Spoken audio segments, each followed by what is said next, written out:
মায়ার নবী বলেন যে আমার উম্মত শুনো, জুমার দিন যদি কোনো আল্লাহর বান্দা, কোনো মুমিন নরনারী এই দুনিয়া থেকে চলে যায়, মা মিন মুসলিমিন ইয়ামুতু ইয়াউমাল জুমআতি আও লাইলাতাল জুমআ, জুমার রাত হোক অথবা জুমার দিন হোক, এখানে জুমার নামাজের আগের কোনো শর্ত নাই, পরের কোনো শর্ত নাই।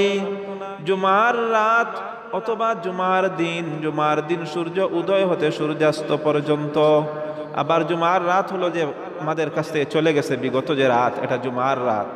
ওই জুমার রাত এবং জুমার দিন যদি কোনো আল্লাহর বান্দা অথবা আল্লাহর বান্দি মারা যায়, আমার নবী বলেন ইল্লা ওয়াকাহুল্লাহু ফিতনাতাল কবরি, আল্লাহ পাক রব্বুল আলামিন পবিত্র জুমার দিনের বরকতে ওই ব্যক্তির কবরের সওয়াল আর জবাব মাফ করে দেবেন।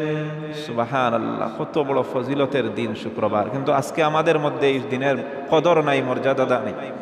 যদি আমরা প্রকৃতিভাবে আসলেই যদি এটার আমরা কদর করতাম, মর্যাদা দিতাম, তাহলে জুমার আজানের আগে আগে মসজিদ ভরে যেত।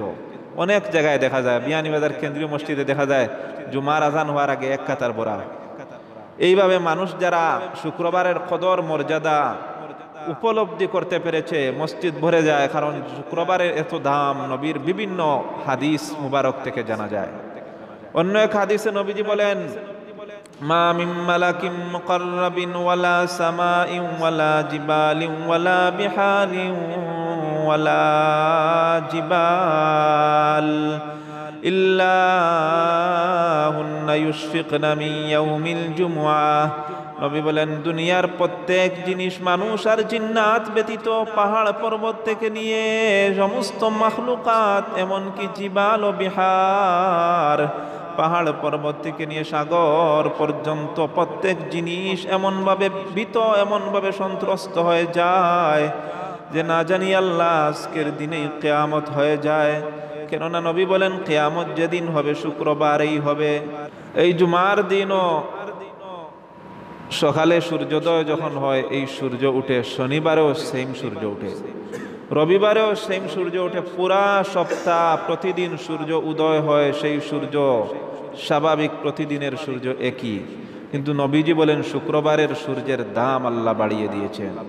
নবী বলেন খায়রু ইয়াউমিন তালাত আলাইহিশ শামসু ইয়াউমাল জুমআহ ফীহি খুলিকা আদম ওয়া ফীহি উদখিলাল জান্নাতা ওয়া ফীহি উখরিজা মিনহা ওয়া ফীহা তাকুমুস সাআহ।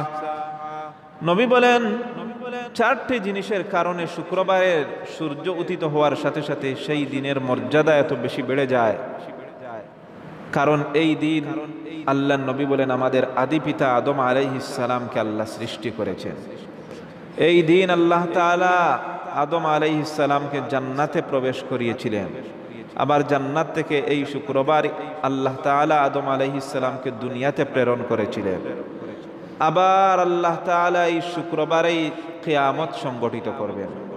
একদিন এই দুনিয়া থাকবে না, সব কিছু ধ্বংস হয়ে যাবে, কিয়ামত। তখন এই কিয়ামত সংগঠিত এই শুক্রবারেই হবে। কোন শুক্রবারে হবে আল্লাহ তাআলা জানেন, তবে যেই দিন হবে সেদিনের দিনটার নাম হবে শুক্রবার।